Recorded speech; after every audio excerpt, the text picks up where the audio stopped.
ಇನ್ನು ಪಣಂಬೂರಿನಲ್ಲಿ ಎಂಸಿಎಫ್ ಮುಂಭಾಗದಲ್ಲಿ ಕುಡಿಯುವ ನೀರು ಪೋಲಾಗ್ತಾ ಇದ್ರು ಸಂಬಂಧಪಟ್ಟ ಅಧಿಕಾರಿಗಳು ಗಮನ ಹರಿಸಿಲ್ಲ ಎನ್ನುವಂತಹ ಆರೋಪಗಳು ಈಗ ಕೇಳಿ ಬಂದಿದೆ. ಕಳೆದ 3-4 ದಿನಗಳಿಂದ ಎಂಸಿಎಫ್ ಮುಂಭಾಗ ನೀರು ಹರಿದು ಹೋಗ್ತಾ ಇದೆ. ಯಾವೊಬ್ಬ ಅಧಿಕಾರಿ ಕೂಡ ಈ ಒಂದು ಸಮಸ್ಯೆಗೆ ಸ್ಪಂದಿಸಿಲ್ಲ.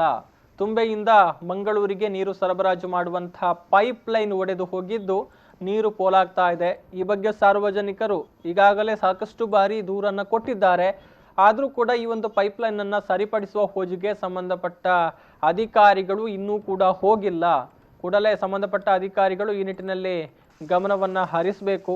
ಈ ರೀತಿ ಪೋಲಾಗ್ತಾ ಇರುವಂತಹ ನೀರಿಗೆ ಒಂದು ವ್ಯವಸ್ಥೆಯನ್ನು ಕಲ್ಪಿಸಬೇಕು ಎನ್ನುವಂತಹ ಒಂದು ಆಗ್ರಹವನ್ನು ಈ ಸಂದರ್ಭದಲ್ಲಿ ಜನತೆ ಮಾಡಿದ್ದಾರೆ.